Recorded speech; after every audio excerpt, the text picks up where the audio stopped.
오늘은 로마서 인사 말씀 두 번째 시간인데, 하나님의 부르심을 받아 인생이 변화되는 일에 대해서 함께 생각을 하겠습니다. 우리는 그동안에 로마서를 시작하면서 로마서를 통해 인생이 변화된 사람들에 대해서 생각을 했습니다. 인생의 어느 시점에서 로마서를 접하게 된 사람들, 그리고 그들은 그 로마서를 접한 일이 인생의 방향을 바꿔놓는, 그리하여 인생 전체가 변화되는 놀라운 은혜를 입었었다라고 하는 사실들을 생각했습니다. 역사적인 인물들도 있었고 우리 주변에서 그런 일들을 경험한 사람들도 있었습니다. 그러나 이 모든 일들은 알고 보면 로마서라고 하는 책에만 국한되는 것이 아니라 실상은 이것이 복음으로 말미암아 일어난 변화였다라는 사실에 대해서 또 생각을 한 것입니다. 알고 보면 로마서는 복음에 대한 책이었고, 복음을 접한 사람들은 인생이 변화될 수밖에 없었다 하는 것입니다.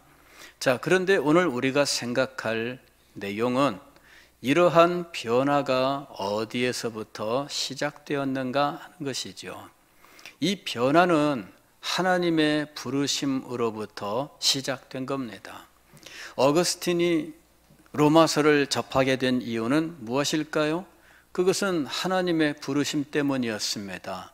그가 로마서라고 하는 이 책을 자기 손에 들게 된 과정, 그것 자체가 하나님의 부르심이었던 거죠.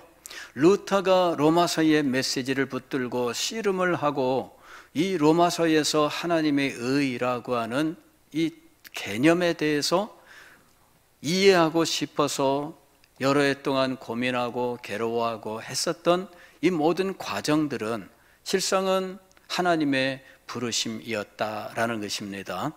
저는 과거에 존 버년의 어바운딩 그레이스라고 하는 그의 자서전을 읽었습니다. 하나님께서 그에게 넘치는 은혜를 주셨다라는 내용이죠. 이것은 사도 바울의 고백 속에 있는 것입니다. 어바운딩 그레이스, 하나님의 은혜가 차고 넘쳤다는 이야기예요.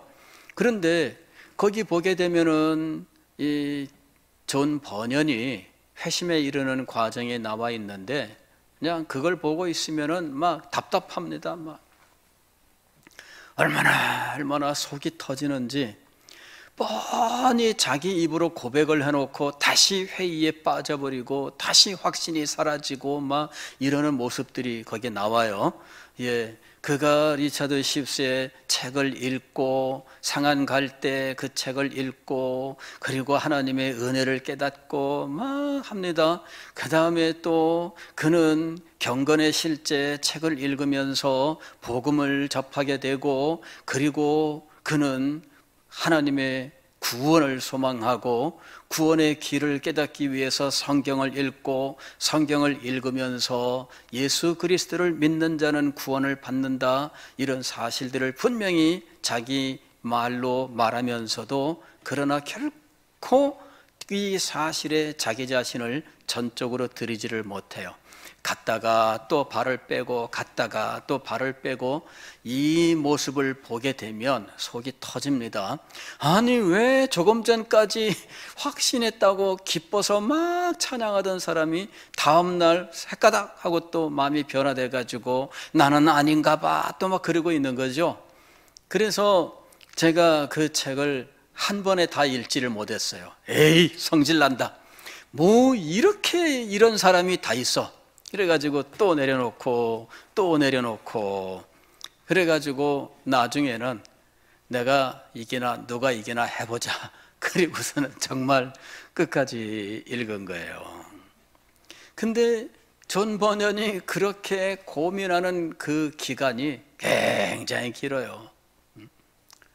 그러니 이게 그 과정 전부를 뭘로 봐야 될지, 신학적으로 이거를 회심 과정으로 봐야 될지, 사실 회심이라고 하는 것은 한순간이에요. 근데 회심이라고 하는 이 한순간의 과정 이전에 이후에 여파가 있어요. 여파가. 그래서 그 기간이 아주 길고 깁니다. 회심에 이르는 그 이전에 이 기간이 긴 사람도 있고 짧은 사람도 있고 사람마다 그것은 다양해요. 어떤 사람은 그냥 순식간에 일어나기도 하지만 어떤 사람은 존 버년처럼 정말 길고 긴 시간 동안 성경을 읽고 또 읽고 또 읽고 그러면서 한없는 세월을 보낸다는 거죠.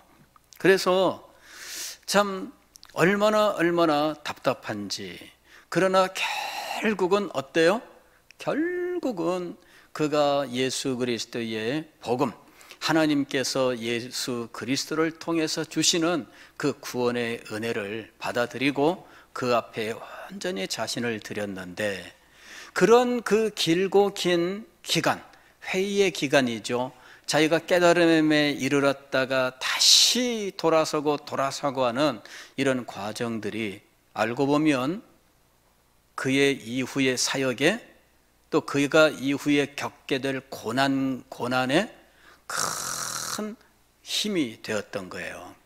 그는 그냥 본보기로 감옥 생활을 해요. 귀족을 감옥에 보내지 않고, 즉 그 당시에 이 청교도의 시대가 끝나고 찰스 2세가 이제 왕으로 복귀를 합니다. 이것을 왕정복고 이렇게 이야기를 하는데, 왕정복고의 시대에 찰스 2세가 이제는 이 청교도들이 시도했었던 영국교회의 개혁을 과거로 되돌려요.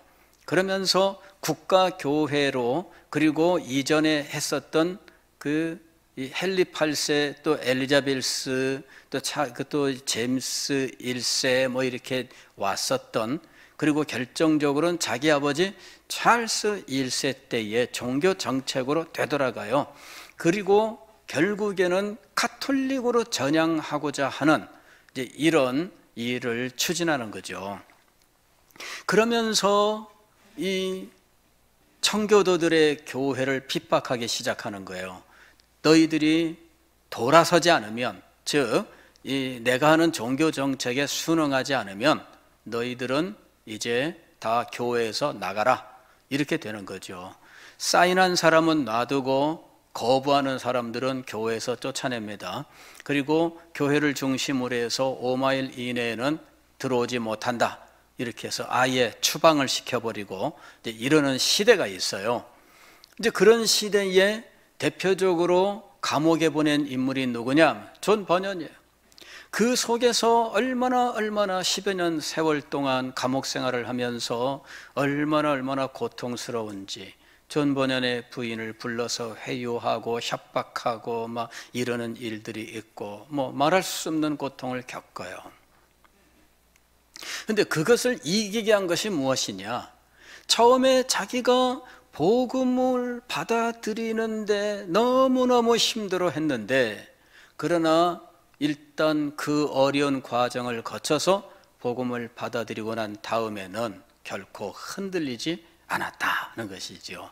그는 이 복음에 굳게 서서 세상 왕의 시퍼런 명령과 위협에도 불구하고 그는 결코 굴복하지 아니하고 좌절하지 아니하고 끝까지 복음을 붙들었던 거예요. 그리고 감옥에서 글을 썼는데 그가 썼던 그 글들이 성경 다음으로 많이 읽혔습니다 하는 기록을 남겨요. 그게 바로 철로역정입니다. 그 수없이 많은 설교자들이 이 철로역정을 읽으면서 신학을 깨닫고 복음의 진리를 깨닫고 구원의 과정, 구원의 도리를 깨닫고 설교했던 거예요. 수없이 많은 성도들이 철로역정을 읽고 얼마나 많은 신앙의 깨달음을 얻고 확신을 얻고, 그리고 정말 하나님의 은혜 가운데 살아갔는지 몰라요. 우리나라에 복음이 처음 들어왔을 때, 그때 이 성경 쪽복음과 또 철로 역정이 중요한 전도의 수단이었어요. 우리나라에 복음이 처음 들어왔을 때 그때 쪽복음이라는 게 있습니다. 마태복음, 마가복음 이런 이 복음서 단편 자그마한 책자예요. 그 다음에 철로역정, 이것이 번역이 돼가지고 매서인이라 해서 이 책을 팔러 다니는 사람들이 있었어요. 그리고 이 책을 판매했는데 신기하게도 그 당시에 우리나라 사람들이 책을 산 거죠. 성경책도 사고 철로역정 책도 사고 그 성경책을 읽고 철로역정을 읽으면서 우리나라 복음이 전파되던 초창기에 이 성경과 철로역정으로 신앙의 기반이 쌓이게 된 거예요. 이 한국 교회가 다른 나라 교회와 달리 이렇게 진리 위에 세워지고 그리고 교회 역사 속에 볼 수 없는 탁월한 부흥을 이루게 된 데에는 성경과 철로역정의 보급이 있어요. 사람들은 철로역정을 별로 말하지 않는데 제가 우리 한국교회 역사를 살펴볼 때에는 철로역정의 역할이 굉장히 컸어요.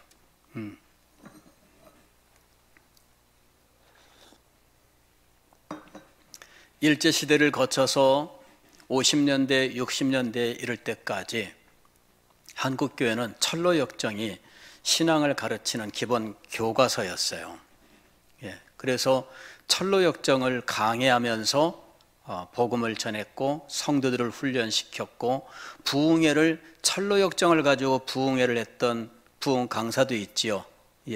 아주 유명한 이성봉 목사님이라고 하는 분은 철로역정 강해로 아주 유명합니다. 그분은 뭐 부흥회 가면은 철로역정 절절절절절 하면서 하는데 막 사람들이 뭐 얼마나 은혜를 받는지. 신앙의 과정을 잘 가르치는 이런 교재로서 철로역정은 얼마나 크게 영향을 미치는지 몰라요. 철로역정은 19세기에 18세기에 설교자들에게도 말할 수 없는 은혜를 끼쳐요. 19세기에 유명한 설교자 스펄전 같은 경우에 자기 할아버지의 서재, 할아버지가 목사님입니다. 그 서재에서 그 4살, 5살 무렵에 철로역정 책을 읽으면서 그걸 얼마나 많이 읽었는지 신학의 전 과정, 구원론의 과정이 그의 마음속에 선명하게 세워져요.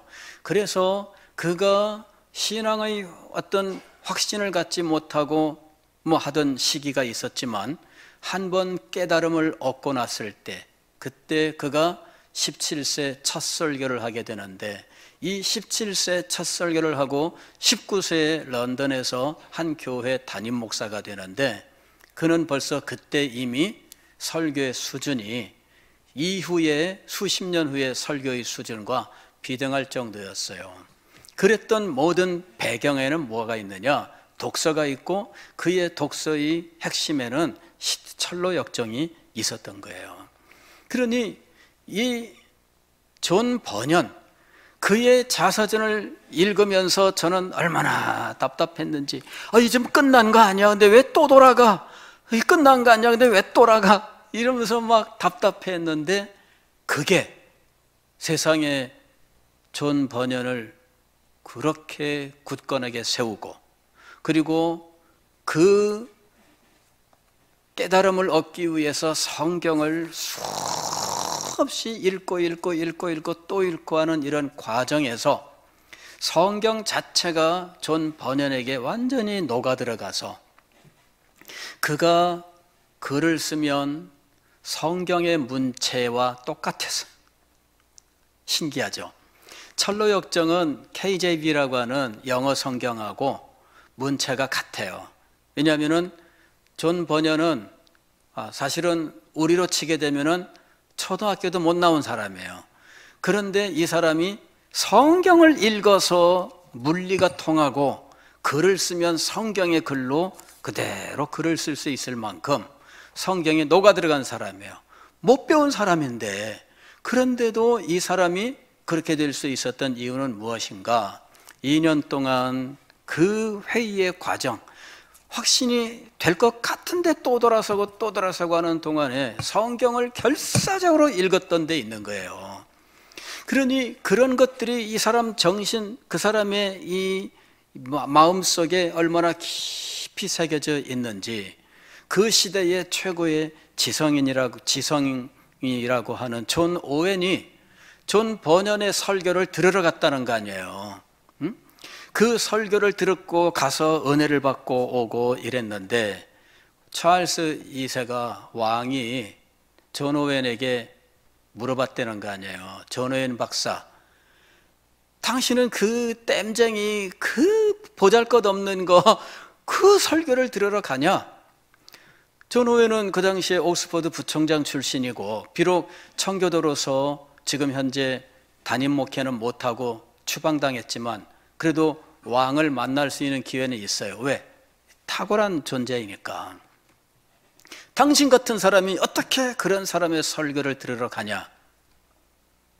그랬더니 존 오웬이 뭐라고 했느냐 하면은, 이제 당신 같은 학식을 가진 사람이 이랬거든요. 19세기까지는 학식 가진 사람을 굉장히 대우를 했어요. 지금은 학식이 대중화되어서 박사학위를 가져도 뭐 그냥 그러냐 이러는 시대지만, 옛날에는 박사학위 자체가 신분입니다. 왜냐하면 학식 있는 사람을 높이는 시대예요. 19세기까지는 그랬어요.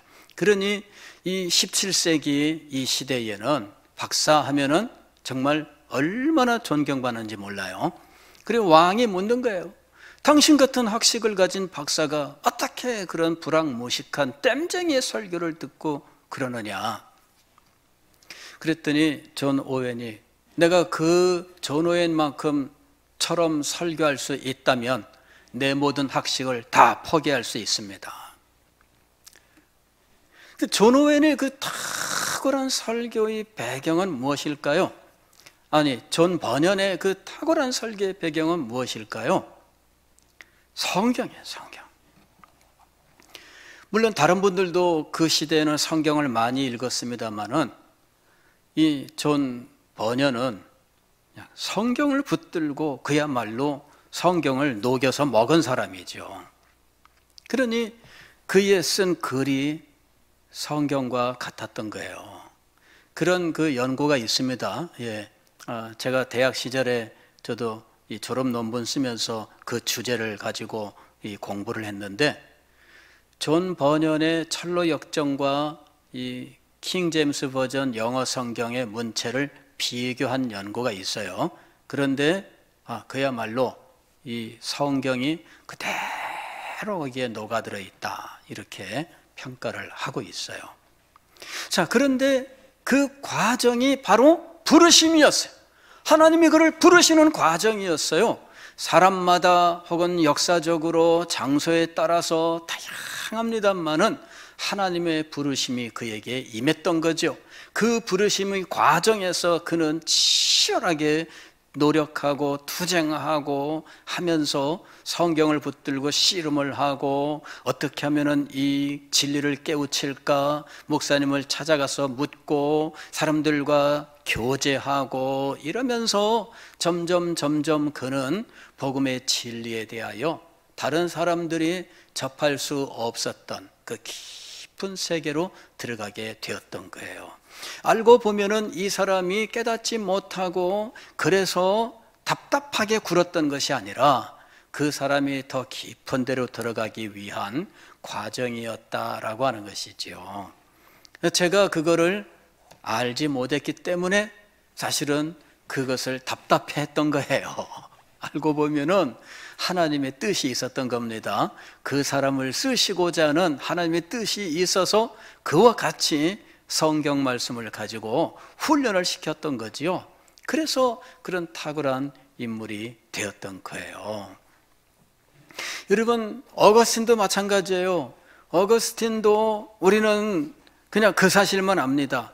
어느 날 어거스틴이 톨레에게 성경 더 집어들고 읽어라. 성경책 집어들고 읽어야지 해갖고 딱 펼쳤는데 로마서 13장 13절 14절 그걸 읽고 나서 회심을 했다더라, 그렇게 생각해요.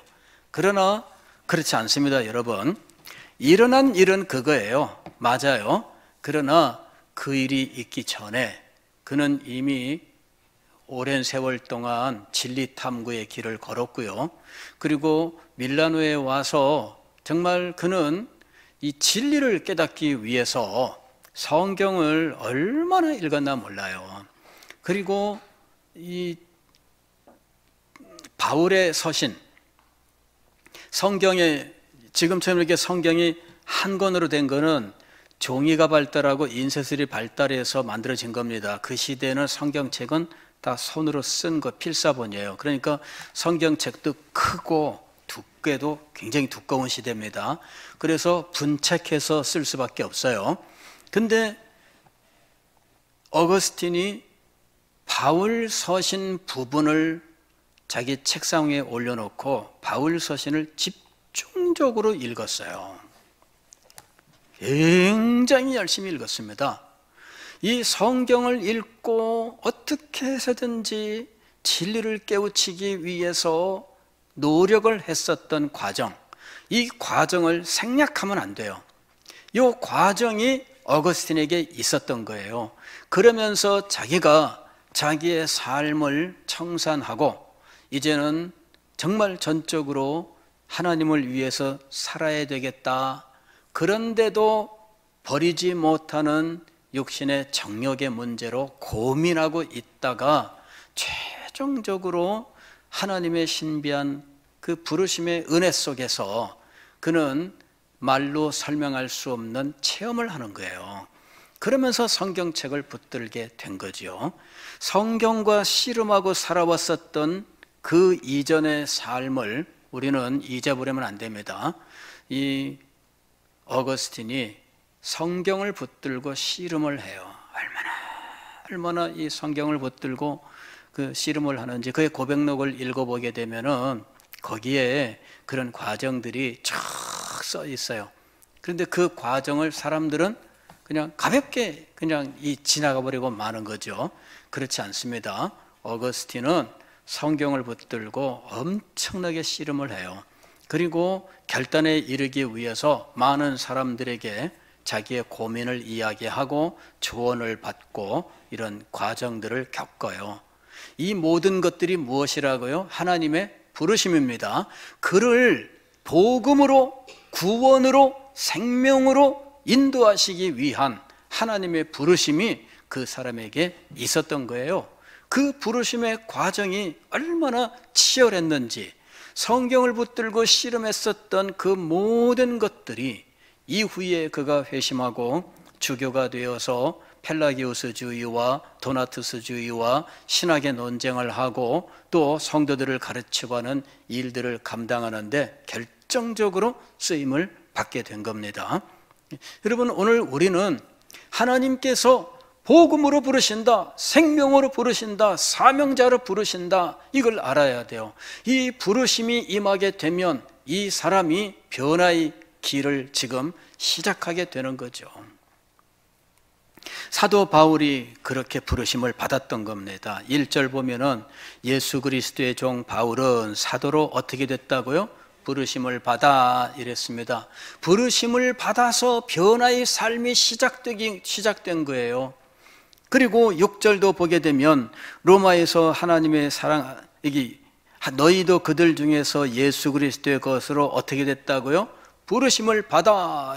로마 성도들에 대해서 말씀하고 있는 거예요. 계속해서 7절 보면은 로마에서 하나님의 사랑하심을 받고 성도로 어떻게 됐다고요? 부르심을 받아 이렇게 된 거예요. 부르심을 받아서 변화의 삶을 시작한 거예요. 부르심이 어떻게 우리에게 임하게 될까요? 첫째는 우리에게 이것이 외적 부르심이라고 하는 걸로 임합니다. 외적 부르심 혹은 외적 소명 이렇게 이야기를 하는데, 소명이라는 말이 부르심이란 말입니다. calling이야, calling. 하나님이 부르신다 이거죠. 어떻게 부르시느냐? 복음의 전파를 통해서 부르시는 거예요. 즉 우리가 복음을 접하게 하셔요. 복음을 듣게 하셔요. 그러면 복음을 접하고 복음을 듣는 거는 사람을 만남으로 시작하는 거예요. 복음 전도자라고 하는 전도자를 만나는 것으로 시작하는 거예요. 복음 전도자를 만나서 이 전도자를 통하여 복음을 듣게 되는 거죠. 그때부터 이 사람이 하나님의 부르심을 본격적으로 받기 시작하는 거잖아요. 이런 복음을 받게 되는 이 시작, 바로 이것이 부르심이에요. 그리고 이 부르심의 시작이 그의 삶을 인도해 가는 거죠. 그리고 부르심에 응답하기까지 계속된 부르심이 임한다라고 하는 거죠. 어거스틴의 경우에는 그 부르심이 언제 시작되었나? 어머니로부터 시작된 겁니다. 어머니가 신앙인으로서 모태신앙으로 이 어거스틴을 낳은 거잖아요. 그러니까 사실 모태신앙 이렇게 말하는 건 어폐가 있습니다. 믿음이 어떻게 태아에게 주어집니까? 그렇지 않죠. 예. 그래서 모태신앙은 사실은 모태신앙입니다. 예. 그래서 뭐 우스갯소리로 그런 말씀 많이 하잖아요. 나는 모태, 이게 모태신앙이다. 근데 모태신앙은 뭐냐면은 하나님의 부르심이에요. 당신이 어머니 뱃속에 있을 때부터 교회에 나왔다. 그거는 하나님의 부르심이 시작되었다. 그렇게 보셔야 돼요. 부모님들도 마찬가지입니다. 내가 아이를 임신하고 교회에 나왔다. 그러니까 구원받은 사람인가? 그렇지 않습니다. 부르심이 시작된 거예요. 그런데 부르심에 응답하느냐 이거죠. 부르심에 응답하느냐. 그에게 부르심의 과정에 복음이 제시가 되게 되어 있습니다. 복음의 사실들이 그에게 제시가 돼요. 즉 예수 그리스도의 생애가 그에게 제시가 돼요. 그리고 그 생애가 가지고 있는 의미들이 제시가 돼요. 십자가의 의미, 그리스도의 부활의 의미, 이것이 제시가 돼요. 하나님께서 독생자를 이 땅에 보내셨는데 독생자를 이 땅에 보내시는 일은 하나님이 이미 창세전에 예비하신 일이었고 선지자들을 통하여 예언하신 사실이었고, 그리고 마침내 이 일이 역사 속에 실현이 되었는데 그분은 이러한 생애를 사셨고 마침내 십자가 위에서 돌아가셨다. 이것이 무엇을 의미하느냐? 우리의 죄를 대신 지시고 하나님의 죄의 심판을 받으셨고 이 사실을 믿는 자에게 죄사함과 생명의 은혜를 주신다라고 하는 이 약속이 주어졌다는 거죠. 믿는 자에게 주신다는 것, 바로 이것을 강조해야 되는 거죠. 그리고 죄를 회개하고 믿는 자에게 죄사함과 생명의 은혜, 하나님의 자녀됨의 은혜, 그리고 하늘의 기업을 상속받는 은혜가 임하게 되고 사는 날 동안 하나님의 인도하심을 받으며 성령의 역사 속에서 살아가게 된다는 것이죠. 이런 놀라운 일들이 약속되고 권면으로 임하게 되어 있어요. 그런데 그 기간은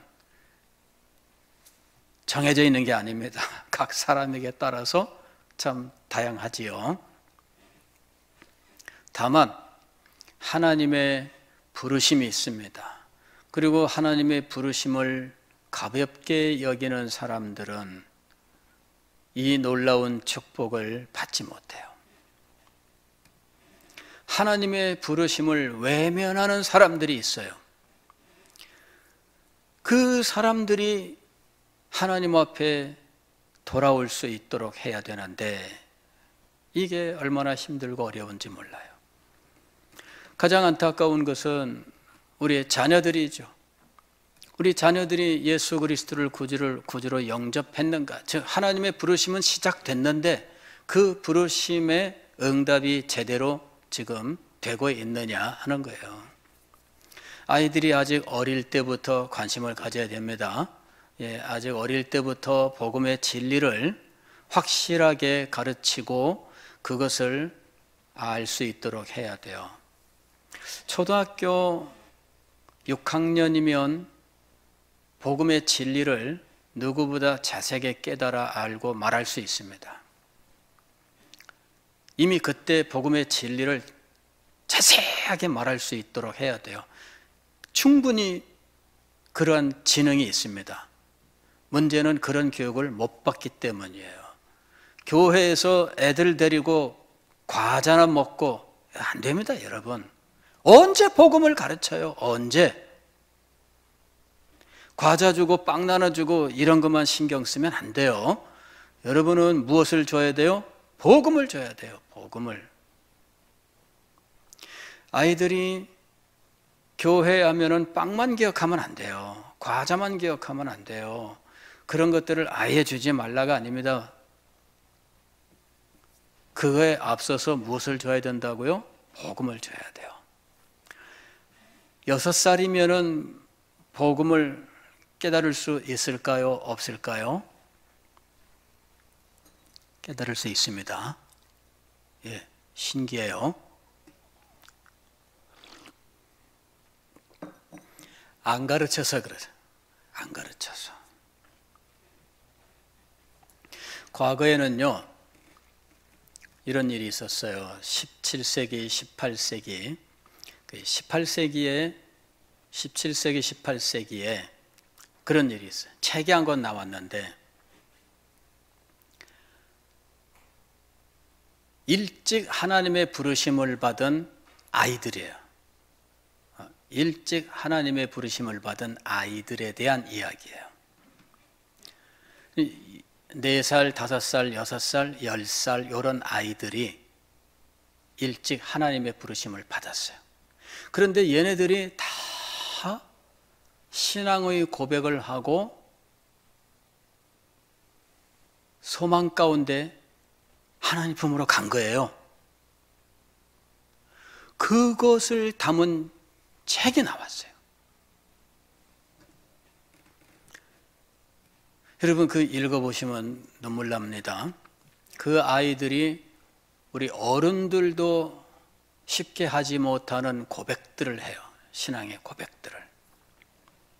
근데 어떻게 그게 가능했나? 그 시대에는 의학이 발달하지 못해서 일찍 죽는 아이들이 많았어요. 그래서 부모님들이 아이들에게 가장 먼저 가르치는 것이 무엇이었느냐 하면 복음이었어요. 복음. 왜? 이 아이가 복음을 깨닫고 믿음을 고백하며 그리고 하나님을 자신의 소망으로 삼고 그리스도를 의지하는 자가 되게 하는 것, 이것이 언제 죽을지 모르는 이 아이, 그 시대의 의학의 상태입니다. 그래서 부모들은 언제 그런 일이 일어날지 모르기 때문에 복음을 가르치는 것을 정말 중요하게 여겼던 거예요. 부모들이 그런 심정을 가진다면 가능해요. 근데 부모들이 그런 심정을 안 가져요. 그냥 태연하게 놓아두는 거죠. 언젠가는 자동적으로 아닙니다. 부모들이 정말 어린 시절부터 아이를 붙들고 이 아이에게 복음을 심어주기 위해서 노력을 해야 돼요. 인생이 변화되는 것은 무엇으로부터 시작한다고요? 부르심으로부터 시작하는데 부모들이 하나님의 부르심의 도구로 지금 부름받은 거예요. 부모님들이 이 일을 힘써야 돼요.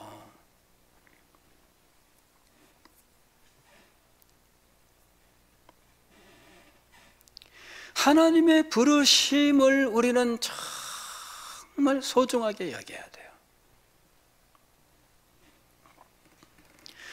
물론 사도 바울 같은 경우에는 갑작스럽게 인생의 전환점을 만나게 되죠. 우리 예수 그리스도의 부르심을 받아요. 그런 경우들이 없는 건 아니에요. 많이 일어납니다. 이미 기회가 늦은 사람들은 그런 하나님의 특별한 은혜의 역사가 임하기를 위해서 기도하십시오. 근데 그런 특별한 은혜의 역사가 일어나게 나도록 기도할 때, 지난주일에 제가 새벽 기도회 때 말씀을 드렸죠. 전도의 삶에 대해서 말씀드리면서 자녀가 아직 믿음이 없습니다. 그럴 때 어떻게 해야 될까? 복음을 전파하라. 누구한테? 자녀한테 못하잖아요. 이미 부모를 떠나서 타지에 가 있고 명절 때나 특별한 때나 만나는 자녀, 모처럼 만났는데 예수 믿고 구원받고 이거 얘기하면 가정이 완전히 분위기가 이상하게 됩니다. 그죠? 그리고 안 오려고 그래, 그 다음부터. 그러니 부모님들은 답답하지요. 교회 오면은 장호익 목사님은 맨날 다음 세대 이러는데 참 죄 지은 사람 같고 고통스럽죠. 복음을 전하세요. 예, 다른 사람에게 하세요. 그 기도는 계속하세요. 하나님께서 어떻게 하신다고요? 여러분의 자녀들에게 다른 사람을 보내십니다. 다른 사람을 보내셔요. 하나님의 부르심은 사람을 만나는 것부터 시작되는 거예요. 사람을 만나야 부르심이 시작돼요. 그래서 하나님이 다른 사람을 보내실 거예요. 내가 맨날 자녀를 언제 찾아가요? 1년 가야 몇 번 못 만나는데 집에 오면은 뭐 집에 붙어 있나요? 친구들 만난다고 밖으로 돌기 바쁘지? 얼굴 한번 보면 끝입니다. 언제 뭘 하겠어요? 그러나 복음을 전하십시오. 그러면 하나님께서 다른 사람을 여러분 자녀에게 보낼 거예요. 사람을 만나야 무슨 일이 일어나는 겁니다. 하나님께서 전도자를 보내실 겁니다.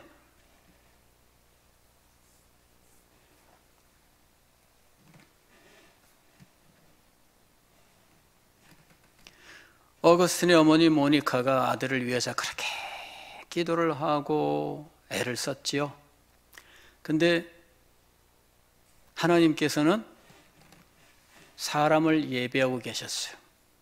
밀라노로 갔는데 거기에서 암브로시우스를 만나게 된 거예요. 이상하게 다른 데에서는 마음이 안 끌렸는데 암브로시우스의 설교에는 마음이 끌렸어요. 암브로시우스를 만나서 대화를 했더니 다른 사람에 대해서는 낮춰보는 마음이 있었어요. 왜? 어거스틴이 철학적으로 천재라고 말씀드렸잖아요. 이미 25 정도 되었을 때에 그는 철학적으로 이해하지 못할 것이 없었고 아리스토텔레스의 무슨 책 사람들이 대단하다고 그러는데 그까짓 거 가지고 뭐 이해를 못해서 다들 그러고 있나 싶던데 이러는 사람이었어요. 예? 이는 천재입니다. 그래서 당시에 만이교회 최고의 스승이라고 하는 사람도 딱 설교 한번 들어보고 아, 이 사람은 수준이 영 안 맞네. 만나서 대화를 했더니 그 만이교회 스승이 어거스틴한테 뭐라고 하느냐면은 나한테 철학 좀 가르쳐 주세요. 이랬던 거예요. 이 사람 천재예요. 천재들의 특징은 다른 사람을 눈 아래로 본다. 그죠?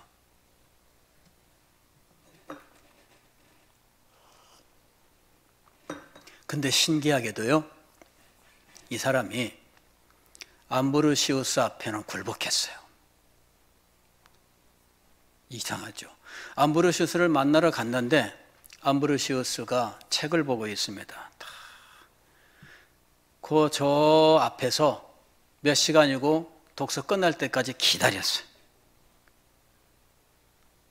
그리고 암브로시우스가 독서 딱 끝나서 만나주면 감지덕지하고. 오거스틴이 그랬어요. 어디 가서 그렇게 살아본 적이 없는 사람이에요. 그런데 암브로시우스를 만나고 이 사람이 그렇게 변화된 거예요. 그래서 나중에 엄마 속이고 먼저 도망쳤다 그랬잖아요. 몇 개월 만에 엄마가 몇 개월 후에 있는 배를 타고 뒤쫓아왔어요. 와서 얘기를 들으니까 신기하게도 교회를 나가고 있네.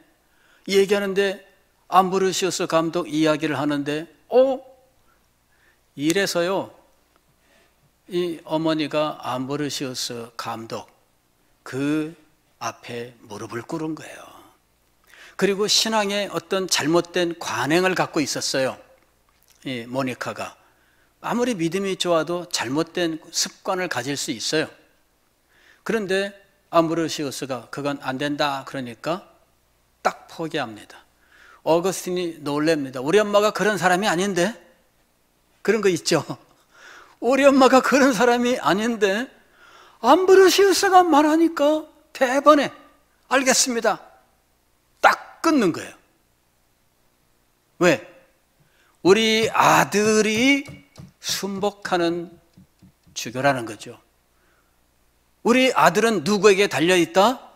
암브로시우스에게 달려있다. 그래 엄마가 이 분이 지적한 신앙의 잘못된 관행을 딱 끊는 거예요.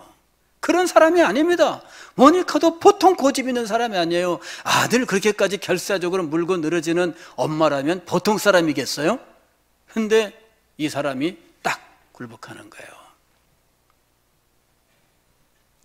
여러분, 사람을 만나야 돼요. 복음을 전파하는 자가 없이 어찌 복음을 들으리요? 그러잖아요. 복음을 들어야 믿음은 들으면서 나며 그러는데 전하는 자가 없이 어찌 들으리요? 그랬잖아요.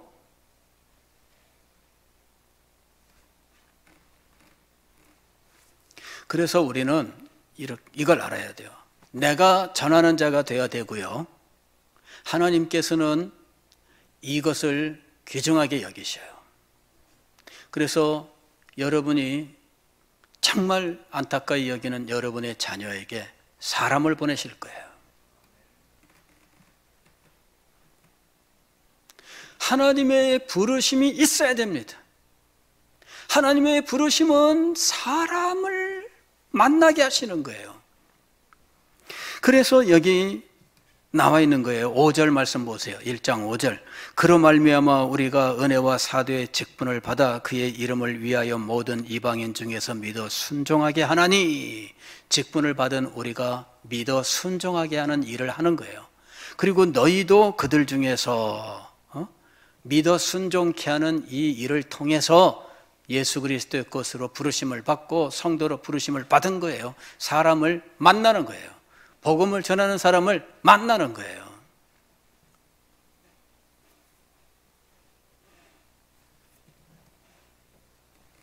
그렇게 해서 인생이 변화되는 겁니다. 로마에 있는 사람들도 바로 그렇게 사람을 만나고 복음을 받고 그러면서 그 부르심을 통하여 인생이 변화되는 길을 가게 된 것이고요. 사도 바울도 그렇게 인생의 변화된 길을 가게 된 겁니다. 우리들도 그렇게 복음을 통해서 변화된 인생을 살게 된 거예요. 그런데 그 일은 복음을 가지고 내게 찾아온 사람, 전도자를 통해서 일어난 일입니다. 이 전도자가 하나님의 부르심을 우리들에게 실현시킨 거예요. 사랑하는 성도 여러분, 하나님의 부르심은 지금도 계속되고 있습니다. 그리고 이 부르심을 위해서 우리들을 부르셨다 하는 거죠. 우리들도 부르심을 받았으니 우리는 다른 사람을 부르는 일에 자신을 드려야 돼요. 부르심이 없이는 변화가 시작되지 않아요. 이 부르심을 위하여 세움받은 사람들, 사도 바울이 그 중에 있고 로마의 성도들이 그 중에 있고 오늘 우리들이 그 중에 있는 것입니다. 이 부르심이 왕성하게, 그리하여 이 세상에 하나님의 말씀의 외침이 아주 탁월하게 풍성하게 전파될 때 이 세상은 하나님의 부르심으로 충만하게 될 것이고 변화된 인생들이 하나님 앞에 찾아오게 될 것입니다. 기도하겠습니다.